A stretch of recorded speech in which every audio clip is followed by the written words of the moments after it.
I'm your host, Elago Shipanga.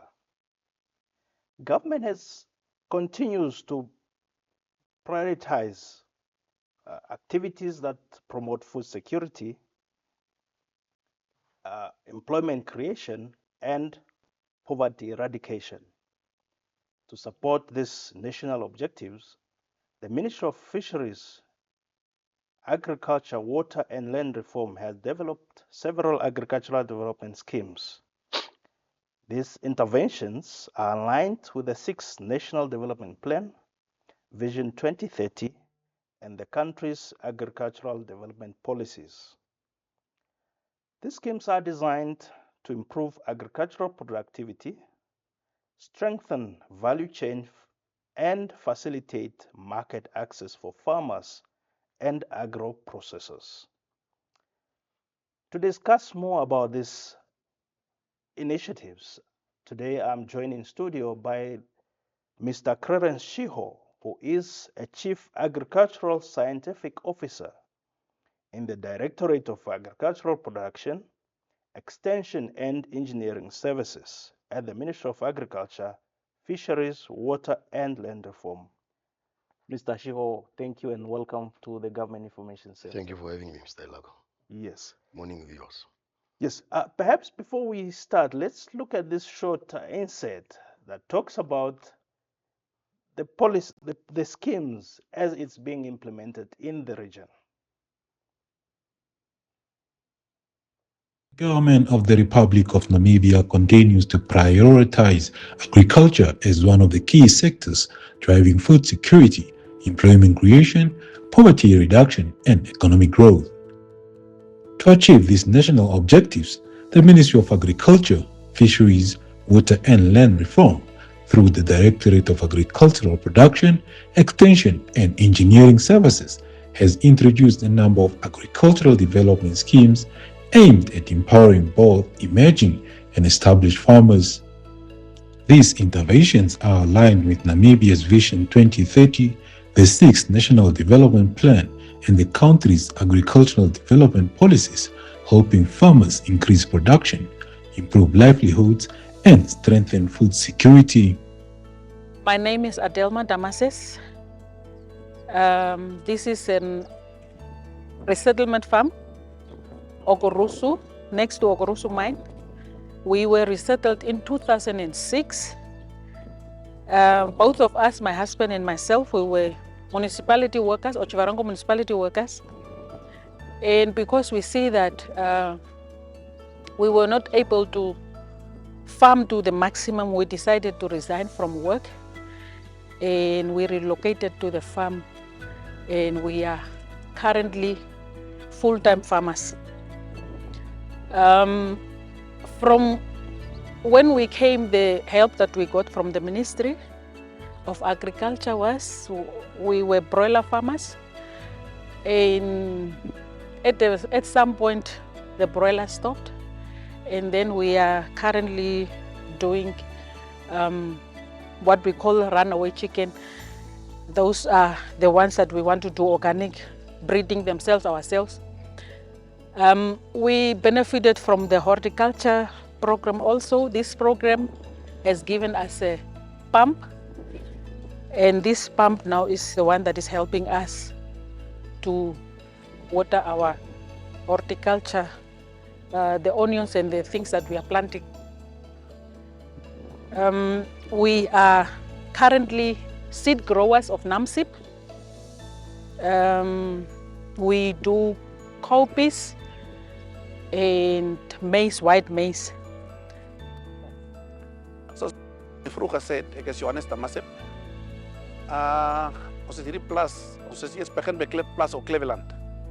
Cleveland waar ons begin het is deur my pa begin. My pa was op die plaas, hy was 'n plaaswerker dit. Toe was hy daar gesettel. Toe was hy oud, toe kom ek in.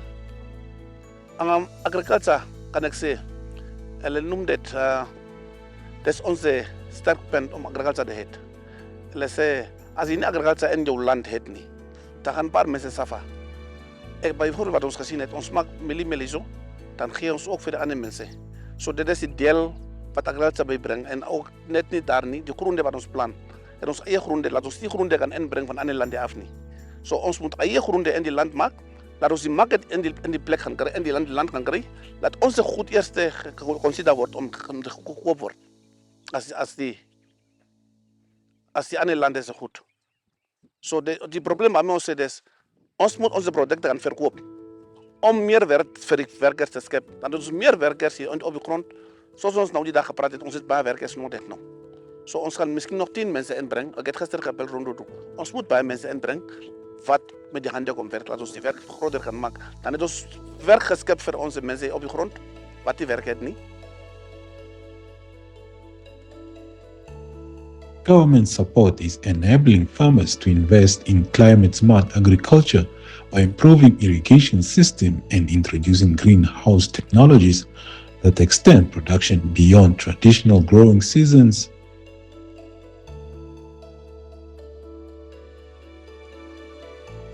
Vegetable farming, we want to have an integrated farming activities all over. We want to tap in wherever we can, wherever is possible. So we have also invested through DAPIS in horticulture with the assistance of seed suppliers, farm implements, the machines that we are using here. You do not see any tractor here or implements.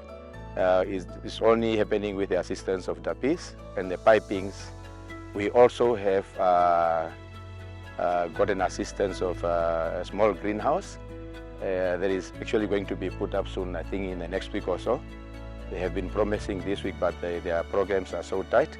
They are coming soon, so we'll be able to plant some of the items that are not actually doing well in the field itself.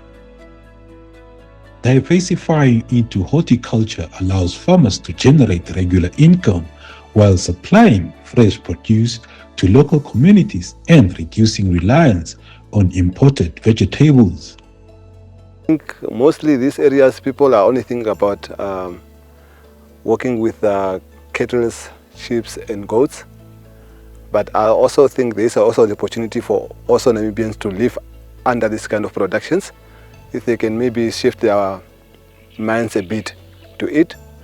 In this area we have enough water, and with the help of the small benefit from the government, I think also if they can consider it, it can help a lot.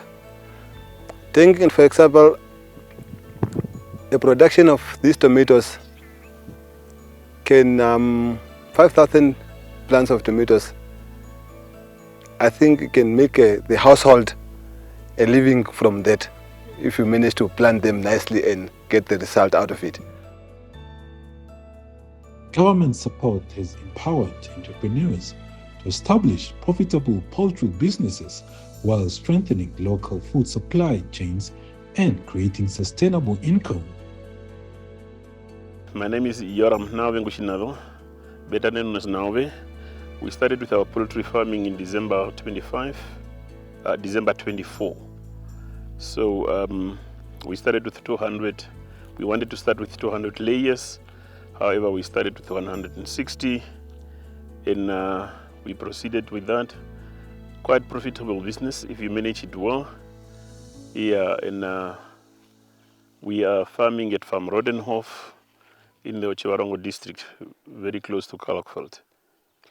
Yeah, when we saw the advert of DAPIS for startup business, we approached them, and they were really willing to assist us with the material to build the chicken coop and also to get the layers, as well as feed the layer mesh for the first productions. The production kicks off very well. It started very well, and we could manage to establish our market. We deliver eggs in Kalkveld. We deliver eggs also with the contract with the contractors of the railway, China Ching International, and we also do deliver in Otjozondjupa at Super Safe Traders, and also the neighboring farms, as well as the lodges in the area. Yes, thank you, Mr. Shaw. Having looked at that inset with some of the farmers that were supported, perhaps for the benefit of our viewers, can you just give us an overview of these agricultural schemes that the Directorate is busy implementing or has implemented in Otjozondjupa Region? Yeah, thank you for the question, Mr. Ilago. We have various schemes that we are implementing in the region, and some of them, as seen in the inset, actually the horticulture value chain, the dairy value chain, the poultry value chain, the cereal value chain development scheme also that is implemented with another program, which is an operational program. And all these schemes are actually meant to move along the value chain of all of these commodities. I think gone are the years that we're only promoting the production alone. I think with these value chains, we are trying to move away from only production, but also for the farmers to start actually being supported along the value chain of those commodities. By this I mean we are promoting the production itself of those commodities, and then also empower the producers to be integrated vertically into these value chains of these things until these commodities reach the table of the consumers. Indeed. Now, looking at these schemes, you're talking of the dairy value chain, the poultry value chain. What are the primary objectives of these interventions? I think generally I would say, though each of these schemes have their own objectives, of course, but generally I would say the objective is to boost production, of course, apart from boosting productions, also to add value to the produce, not only for farmers to sell these things in their raw form, to add a bit of value. And by so doing also, I think farmers will have the benefit of this better financial injection, or income will be higher for them if they sell them a bit after they added some bit of value to the produce, and also for these producers also to access formal markets. But this will also assist the government not to rely heavily on the importation of most of the produce that we are importing a lot of things.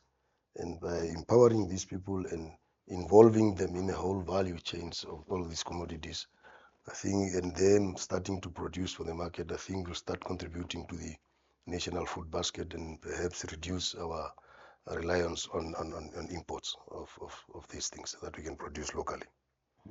Indeed. Now, looking at the dairy value chain, Yes. can you explain to us more about these schemes and who are the identified target market for this dairy value chain? Okay, the dairy value chain is actually here to develop and to support the modern self-sustaining dairy industry. It's actually based on small, medium scale production. The scheme is actually trying to build on the existing producers that are into milk production. Otjozondjupa, likewise, the neighboring region like Omaheke, we are known to predominantly being the livestock producing regions. And socially, the people in these regions are already milking their animals. It's part of their social nature.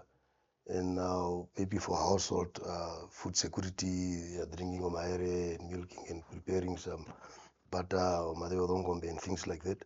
But now we are trying to bring these people onto the big production so that they start contributing to the big milk tank of the country.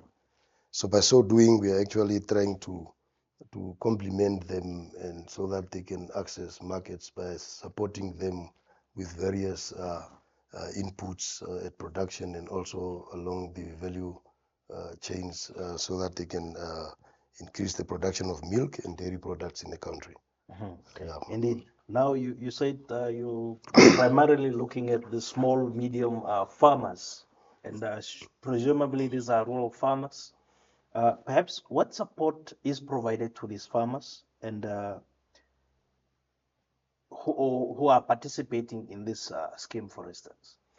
Yeah, Mr. Lago, thank you, and viewers. The government provides this support is in form of subsidies.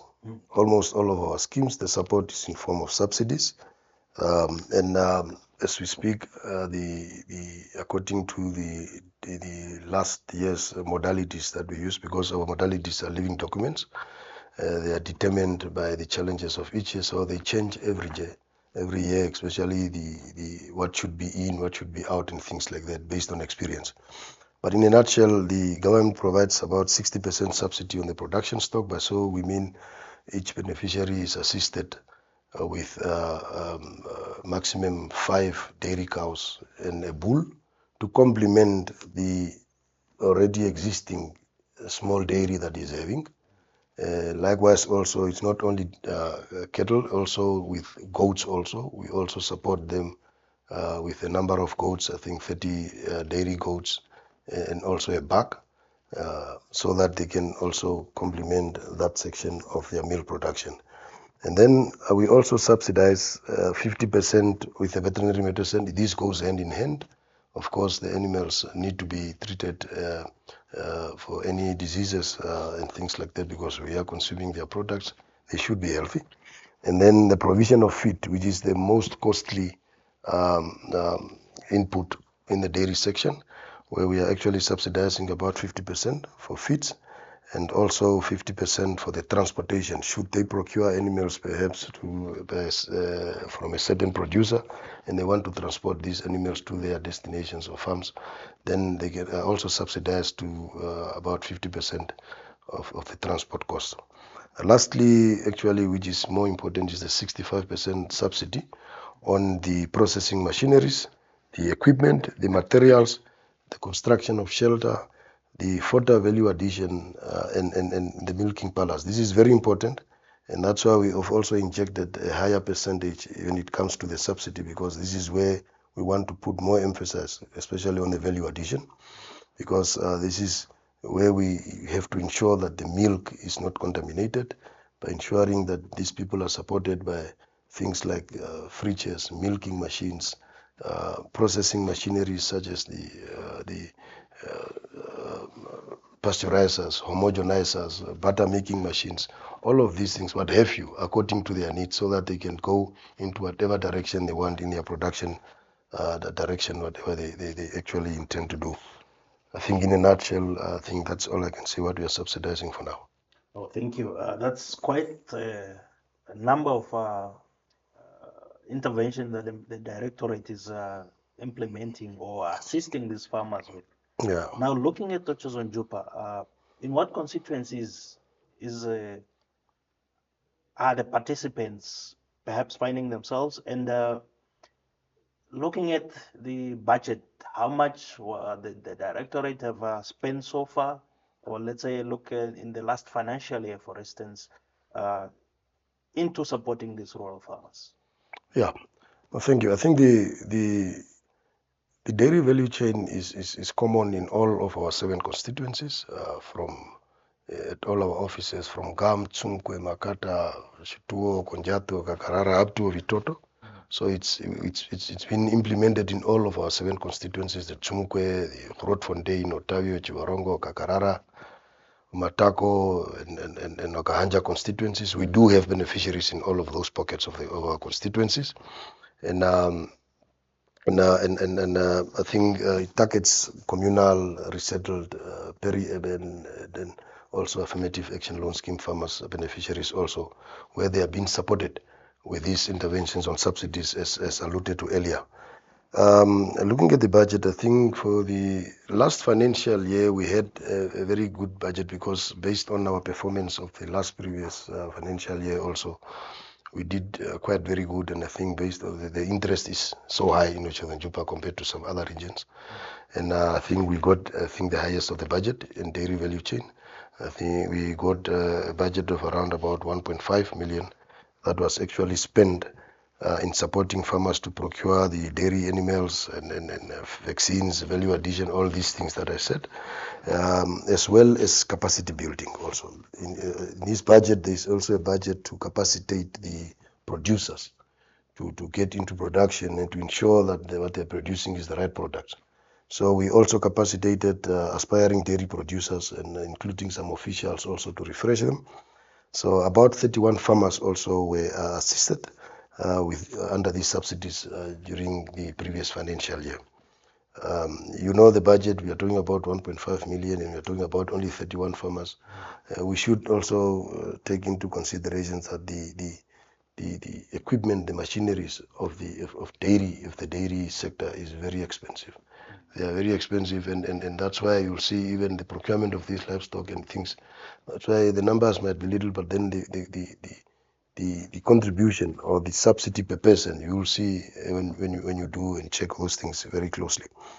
Additionally, the ministry also facilitated the establishment of the first ever kind of Otjozondjupa Dairy Cooperative. We did a dairy cooperative that was established in Okakarara area where we have most of our beneficiaries. About 18 cooperative members also were capacitated in dairy production while being exposed to dairy enterprises. We took these beneficiaries to the University of Namibia. We set them in a classroom setup. They were told on the processes that were involved, that should be involved when you are into this production of what and what and what. We took them to the production side where they were exposed to recipes on how to make yogurt, how to make butter, how to maintain cold chains, how to ensure the milking is done, so that there's less contamination. And I think even after the return of these beneficiaries, most of them, I hope also some of them that you visited, they are already into production. Some of them are already making yogurt. I think that was a very success story of them being exposed to these things. Yeah, so the ministry is still committed to financially assist the established cooperative, and we are currently underway in the procurement of the processing machineries, where we are going to assist them for them to pull their milk at one center and then process and perhaps try to access markets as a cooperative, which is a legal group entity registered under the Ministry of Agriculture. As opposed to them going approaching, let's say, a retailer on an individual basis. Exactly, and also the cost of some of these machineries alone, it will be very expensive for you to buy it on your own.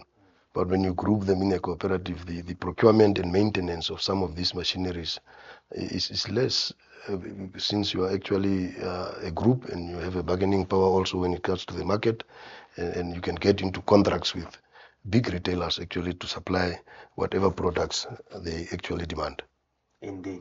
Thank you. Now, looking at the last year, you spent about over $1 million Namibian dollars. You trained about 30 farmers. I guess, what are the expected outcomes of this dairy project or value chain scheme? Okay, the scheme actually aims to link the informal milk producers to the formal domestic markets, also to ensure that we have a year-round milk supply national and also nationally, and also at household levels. So by so doing, we are trying to give them all those inputs and all those things so that we have all of these things. Also to support the development of functional milk cold chain system, also to enhance quality and safety of milk and dairy products from the dairy producers through the trainings, and also the support with the machineries that we are giving, that we are subsidizing, like as moving away from the hand milking where maybe bacteria and things can actually enter the milk, to the milking machines that we are also subsidizing, and also to enhance value addition and skills development in the Namibia's dairy industry. I think. No, those are very, very good targets, the objectives that the Directorate want to achieve. Yeah. After capacitating these farmers. Now, looking at monitoring, many a times you find that projects or schemes die due to the lack of monitoring. How is the Directorate embarking on monitoring some of these projects? Yeah, I think M&E or monitoring and evaluation is one key important aspect that should not be actually being ignored in any project that we're implementing, because as much as we would want to inject a lot of finances and energy and skills and all of these things into people and farmers in our communities, we need to remain and monitor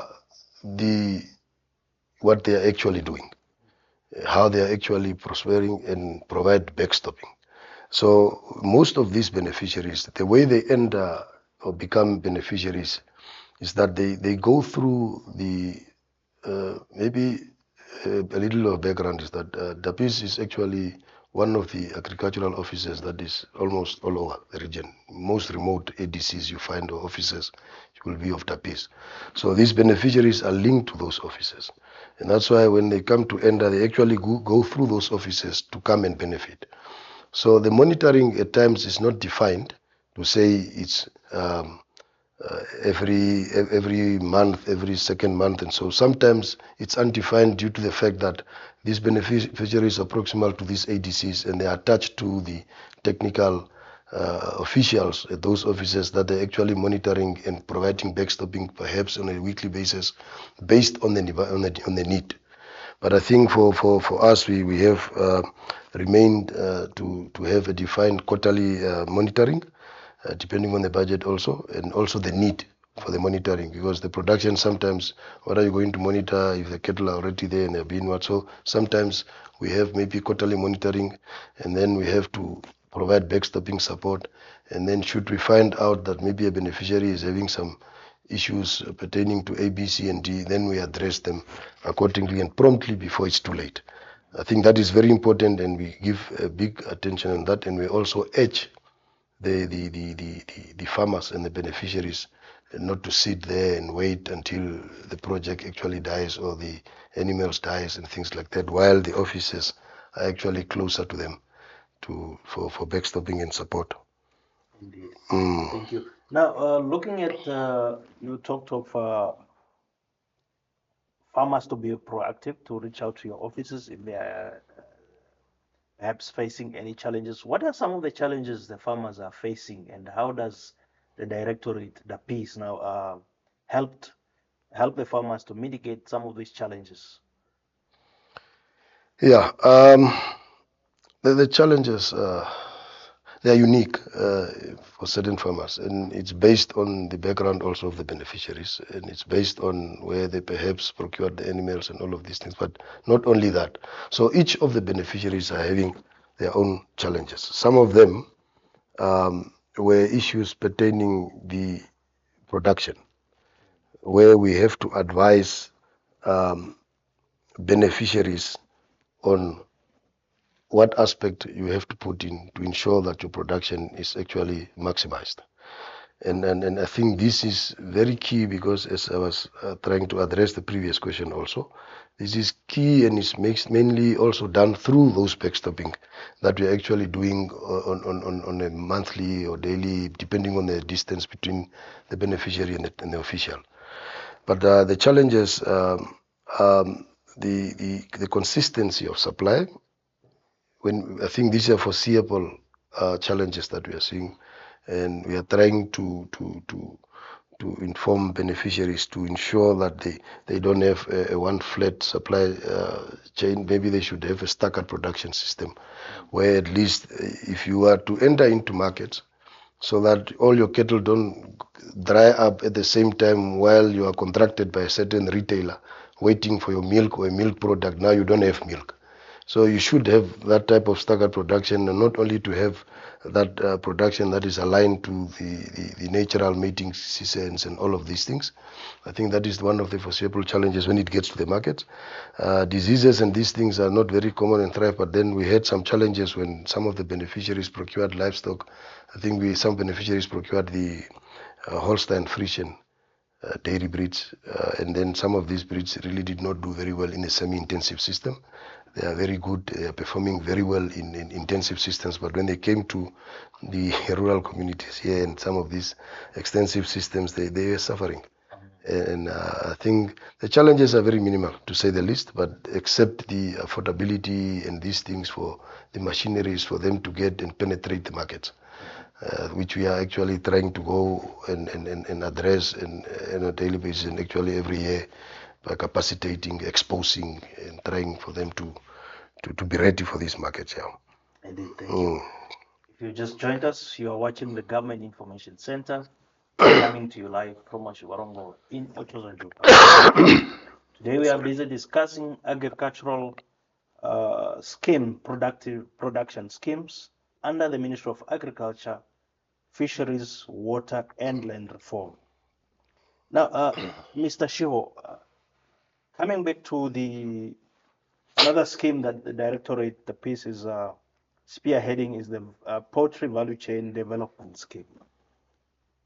Perhaps give us an overview under that project and what is the Directorate looking at and what are you providing to whoever wants to enter that project? Yeah.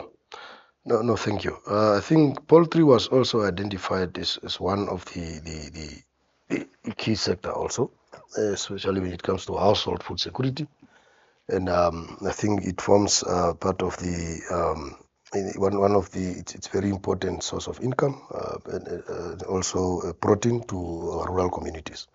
And that's why it was also identified and also put up there for us to subsidize production and also value addition to it.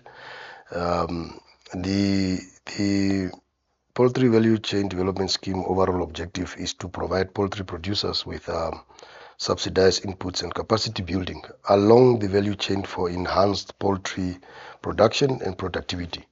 By this, income generation, employment creation comes, and in order to improve the socio-economic situations of our rural communities. Due to the nature of poultry, chickens, of course, they don't need a big space to rear. A small studio like where we are sitting here can house a lot of chickens. And I think they are highly productive. And we thought of perhaps this should be one of the key areas that should also be promoted. And that is why. So we are subsidizing similar things. The chickens, people have been subsidized to procure layer chickens, to procure broiler chicks to raise and slaughter for meat. Feed subsidized heavily also with feed, so that you can procure 50% is been paid by the government under these subsidy programs. Only the farmer can only pay 50% for at least 4 months of the production. And the veterinary medicine, should they get sick, you are also being told which one to buy and what to buy and when to buy, and also been subsidized at the price. The housing, you are also being subsidized, where you can house your chickens to protect them from any whatever weather that might affect the production. Layer cages, we move on. The list goes on until we go to the packaging material. It goes up to that level. Packaging material, even weighing of the eggs, which one so that you can grade them properly and all of these things. And along with these things comes the trainings, because we believe that you cannot just give such things on subsidies to farmers that are not knowledgeable on some of this. So skills development is a continuous thing that the ministry have invested under these programs. And some of them are demand driven, some of them when you observe during your visits of MNE and you see, oh, this gentleman or this producer is perhaps lacking some of this. This is where we come in and perhaps touch base and say, you need this, don't do this, do this, do this, and perhaps also expose them to successful poultry producers. I think in a nutshell that is what one can say regarding the poultry value chain, unless if you have any other questions there. Yes. No, thank you for that overview. It comes to, and now when you say it doesn't require a big of space, and even in this studio one can have hundreds of chicken. My mind ran wild perhaps to see how can I also be able to tap in that project. Yeah. Now, looking at the challenges, when the team visited some of the farmers Mm. on the ground. They said one of the challenges they are facing is the limited number of supplier within the poultry value chain.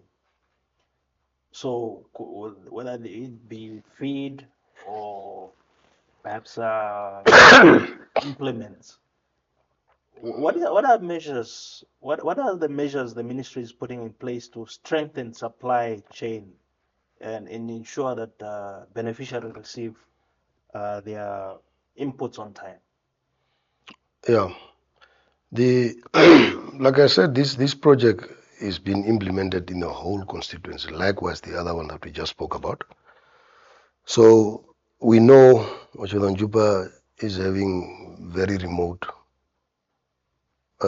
constituencies. The Okakarara, the Tsunkwe constituency, very remote constituency, and sometimes the availability of retailers at those levels, like in Gam or Tsunkwe itself, for somebody to open up a retailer to supply layer cages. I don't know how many people are going to buy after how long. And in a business concept, I'm not a businessman, but I think that maybe will not make sense for them to do that. I think these are some of the challenges when it comes to that. But as a ministry, we hold meetings with our retailers to maybe they are also aware of some of these machineries that we are actually offering and all of this, so that they are also informed perhaps as to what they should actually have in stock to ensure that not everything is going to be imported, like layer cages and things like that. And over the years, I think when you go around, even here in Otjivarongo itself, you go to Agra, you go to whatever Kabakri, whatever places that you go here that are suppliers, you'll find some of these things available there.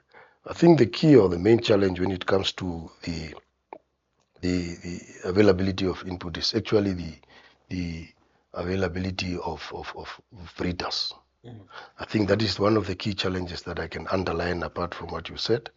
The rest is actually not within our hands, but the one that is also not wholly in our hand is the availability of local breeders of the layer chickens, especially. I think with broilers we have we are somehow safe. We do have breeders locally that can supply us with broiler chicks. But when it comes to layers, we rely heavily on importation of layer chickens from neighboring countries like South Africa and Zambia and so forth. And when they have issues with import export, either due to outbreaks of H1N1, what is it? It's avian influenza and all of these things in all these regions. We end up sometimes, hence closed like this, because we cannot import. And locally we don't have these chickens. So we, under the same program, we also have, we are trying to subsidize the establishment of breeders. And we are also echoing here and trying to say, farmers, not all of us have to be producing chickens. This is a value chain. Some of us can only go at breeding, and that is only your job. You just breed, and then you supply the chickens, and that's the end of it. Let the others go run with the eggs and market, and run with the eggs to the markets and all of these things. So along the value chain, we can all have a lot of other role players that can participate at certain point, especially the one that I'm referring to now. So we are encouraging and we are subsidizing people to start breeding, especially the purebred lines. The hybrids are a bit difficult, but the purebred lines are the ones that we are trying to actually promote, so that we at least have breeders in each region, so that they can breed chickens, that we can have that supply. We can locally get chickens for people to actually be subsidized and all of these things. I think the project is trying to address those that we can, but the markets and all of these things for the retailers are things that they can be addressed at the market level. Yeah. Thank you. You have had it. If you are an enthusiastic poultry farmer, there is the challenge. The country is facing a shortage when it comes to broiler chicks. Layer chickens, yeah. So pardon me. So get in touch with the Directorate of Agriculture, Extension and Engineering Services countrywide. Yes. So yes. Now Coming back to the last financial year, perhaps how much did the directorate was allocated with when it comes to the poultry value chain projects in the region? Okay. Last financial year, the region was allocated an amount of about 350,000 Namibian dollars, which was utilized to subsidize producers with layers and broilers and poultry feed, chicken coops, layer cages, incubators, veterinary medicine, and so forth, among others. And I think we managed to have, 39 beneficiaries or producers in the Otjozondjupa region were assisted during the last financial year. And I must also indicate that the number of beneficiaries reduced with 19%. This was due to the reduction of the budget with at least 28% also for the allocation to the region. And these funds are allocated per region, so each region is having its own budget. And I'm talking on behalf of Otjozondjupa now. Yeah. Now, another project or scheme that your directorate is championing is the horticulture support and value chain development. Talk to us about that project and how does it is being implemented in the region. The horticulture value chain development scheme. See, what is changing from all of these things is just the first part, the horticulture. All of them are development schemes. So the objective of this program is to ensure that sustainable access to and availability and use of essential farm inputs, capacity building of small-scale horticulture producers along the horticulture value chain. The aim of the program is to increase food production and productivity, for enhanced food security and creating resilience of horticulture producers to climate change. This project is also being implemented in all our constituencies. We are promoting this is promoting backyard gardens. It's promoting these things, all of this. So again, space for these things we have, and it can be supported under this intervention also. Even behind your yard there and all, even here in town. Even in town. Yeah, for urban agriculture also is being promoted, yes. Exactly. Okay, no, thank you. Now you have provided us with good information, and you have also given us an idea of how many farmers the directorate have supported so far. Perhaps for those aspiring farmers and who wants to also benefit from this these schemes under the directorate or under the ministry, talk to us about the eligibility criteria and who is to be supported. Okay.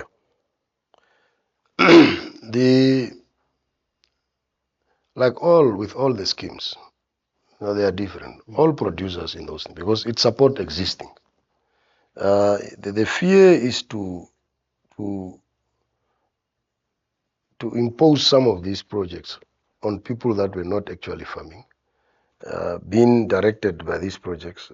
And as soon as the project have a beginning and an end, as soon as these things maybe come to an end or the support is halted or is reduced, the project dies with all those financial injection of how many years. So there should be an interest part where somebody is existing. So it supports existing producers. In horticulture, I think a size of 0.1 to 0.5 hectares is supported. The supply or the support is actually limited to that, but that doesn't mean that you can go beyond that. Okay? And eligible producers include all the producers in, like I said, the communal, resettled, and peri-urban, urban, all these guys visit our offices. This is how they benefit. They need to approach our offices, wherever you're closest to you, because that is where you belong.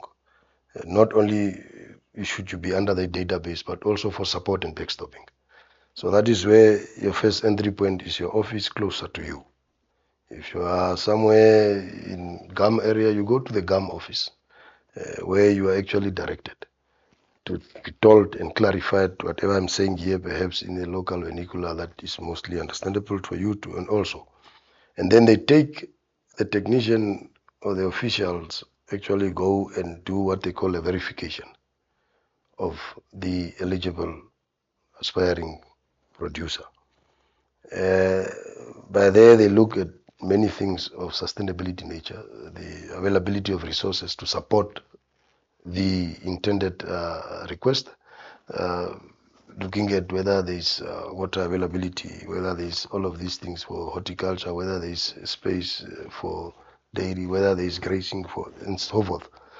And as soon as you pass that verification, the recommendation comes from that local technicians. And then you are told to actually get quotations.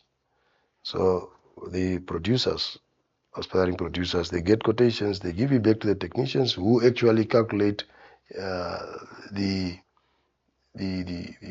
subsidies that they are going to be helped with. And then they are told to actually pay their portion of their contribution, and the invoice should be attached to the verification form, and that application form is sent to the focal person, which is actually in Otjozondjupa. In Otjozondjupa, what we do actually, we just process these things. We prepare the general expenses. We do, all those financial things, and then we authorize, and then we submit to the regional council, because the budget is here decentralized. It's within the regional council.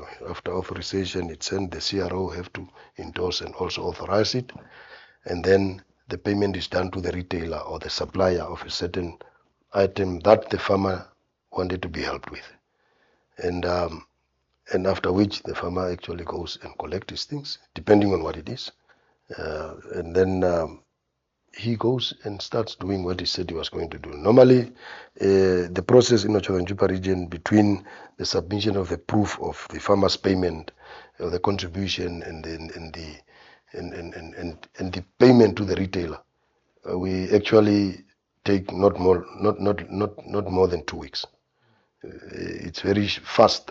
So it actually depends on the processes prior to that. But as soon as the farmer makes his contribution, to ensure that even the validity of because most of the quotations are only valid for 14 days, we try to be within that, so that by the time that we pay, the quotation or the payment that the farmer made is still valid, because otherwise now you will be required to pay more money because we delayed with a lot of bureaucracy. But luckily with these funds being decentralized, the payments are very fast and ripe, and I think that is one key thing to underline, that I think we are doing wonders as a region when it comes to the payment. But with the horticulture, like we are saying, I think the government have injected an amount of 1.7 million for the past 2 financial years. And Otjozondjupa region, and we have benefited about 74 beneficiaries under the same horticulture value chain development scheme. Just for your notes also, and I think these are a lot of money that are coming to the regions, and you can see the uptake is very good. I don't think we have money in our kitty as far as these projects are concerned. So people are really benefiting, and they are making a success story. Indeed. Out there. And we thank our government for decentralizing some of these very important functions. Very much. That decisions are taken very quickly, and farmers and beneficiaries receive their support on time. Exactly. Now, looking at the horticulture, what are some of the challenges the horticulture producers are facing in the region? Okay. Key challenges. Maybe let me just underline some key challenges. We had some climate-related consequences or challenges that people are facing, perhaps related to things of natural calamity, maybe frost, maybe too hot, maybe too wet, which sometimes impairs the production. We as a project, we are trying to keep some of these things. Like I said in the objective, we are trying to limit the impact of climate change endowed by our producers. So by this, we include packages that are actually promoting and subsidizing the procurement of subsidized climate-smart agriculture technologies. This is coupled with a lot of capacity building and tailor-made trainings, shade nets, and there's a lot of heat and water is not enough. Invest in a drip system for certain crops that are actually applicable to be irrigated through drip lines, and things of that nature, mulching and all of these things. These are all climate smart agriculture practices that actually help us sometimes to actually become a bit resilient to climate change consequences. We have pest infestation all over. You know, pests like crops. Crops are there, and then they are a source of feed to some of our pests also. So, but then again, the project and programs are actually promoting the integrated pest management trainings and subsidized insecticide and pesticides, also part of our packages to try and address some of these things. But as you say, you will always have things. Farmers are always late to respond sometimes they are proactive. So depending on how ready you are and how you are equipped with skills on how to be a proactive approach some of these things to avoid damages of post-harvest losses and all of these things, this actually comes to play where your relationship, your contact with the office to get this information and tailor-made trainings is very key to some of this. We have one of the key one actually when we started. I think when the project started, when we were supporting beneficiaries, we had fewer beneficiaries that were producing for the market. Most of them were producing for household consumption. And even if you start tomorrow, perhaps, Mr. Shipanga, maybe you'll start producing some 2-3 onions behind your house. Definitely. Yeah, but as soon as you see now you cannot finish the onions, now you'll start to say, okay, I need to market 1 or 2 of them. And that's where you have to start now, market access. And then by that you are still kept at the onions because you love onions. But then you start producing onions and you even expand the production of onions and things. This is just an example. But at the later stage, you'll find yourself in a situation where now the market is flooded with onions. And then you are running with onions. You come back to our office. Now you guys were promoting me to produce. Now you're giving me all these inputs. Now I have all these onions, but where do I go now? Yeah, so that is one key thing that we are trying to address also, the lack of market for produce, not because there is no market, because we are actually producing to market, not producing for the market. So there is a lack of market research that producers are actually doing. At times, they have been driven by their own interest of certain produce. Maybe they love certain things because they use it in their household. The access is the one that they want to sell. But now there is no market for them. So we are trying to educate, not beneficiaries, farmers, all farmers, to say, let's try to do market analysis before you really invest heavily into such lucrative enterprises such as horticulture. You spend a lot of money buying seeds of high value to produce something that you are going to stand along the road with it. Do a proper market research, align your production to a certain market. If need be, also get contracted markets also, so that you know that your produce is going to be actually being absorbed by a certain market.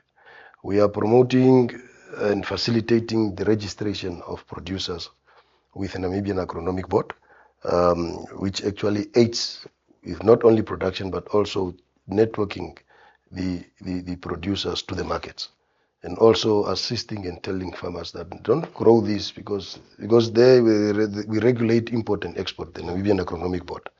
Yeah, as an agency of the ministry. So, and then they can inform beneficiaries to say, guys, potatoes, I think you should start growing potatoes now because we see this and lack of this. These are production that are determined or being driven by the market. And that is why we are saying, let's do those things, and we are actually trying to assist and try to motivate and advocate for market research and growing for the market, not to market. I think in a nutshell, those are the 3 things that I can underline as far as challenges that we can actually overcome very shortly. Oh, thank you indeed. Now, looking ahead, what are the ministry's priority or the directorate's priority in terms of expanding these developmental schemes in the region? Okay, the region is part of the country. Indeed. Yeah. The budget is nationally appropriated.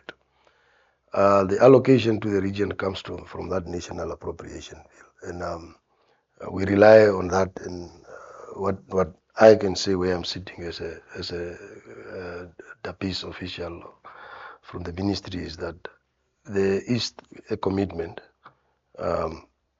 for these schemes since the introduction to be budgeted. They are in the MTF document. We are seeing them in the medium-term expenditure framework document, and then in the budget fluctuates, though this year, this, that year, this, depending on the appropriated budget to that sector. But as far as that is concerned, this year we still have a budget that is to come also, and so looking on forward, we are still promoting this because I don't think we are done. So as a ministry and where I'm sitting in the region, I know I'm going to get a budget to still promote these value chains. Maybe additionally, we might also get some new ones also. So rest assured, we are here to actually still assist farmers moving on forward. Indeed, indeed. Yeah. Thank you. Now, in your finally, your closing message. What are your closing message, more especially to the producers that have already benefited, and to also those who are aspiring to also be part of these schemes? Okay, in closing, perhaps maybe starting from the aspiring is that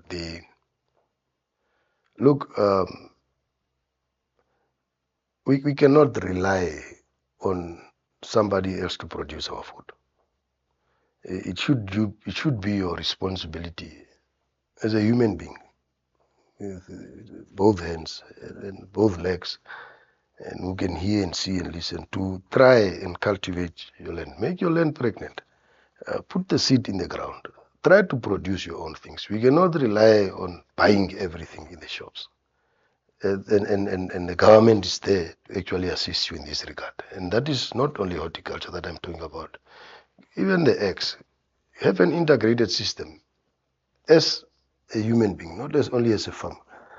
Start producing your own eggs. Start producing your own horticulture products. Start producing where you can. The support is available. The subsidy programs are here in the regions.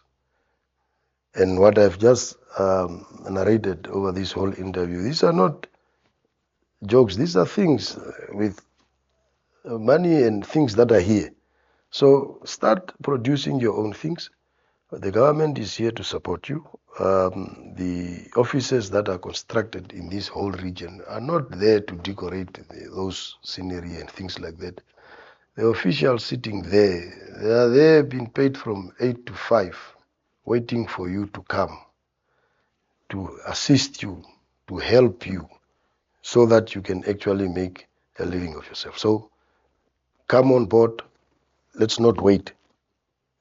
Okay? And for those that we've assisted, let's try to make our production very sustainable. Like I said, the sustainability component is very important, and that's why it's also within our verification time that we are saying we are verifying beneficiaries whether this enterprise that he wants to benefit from is going to be sustainable.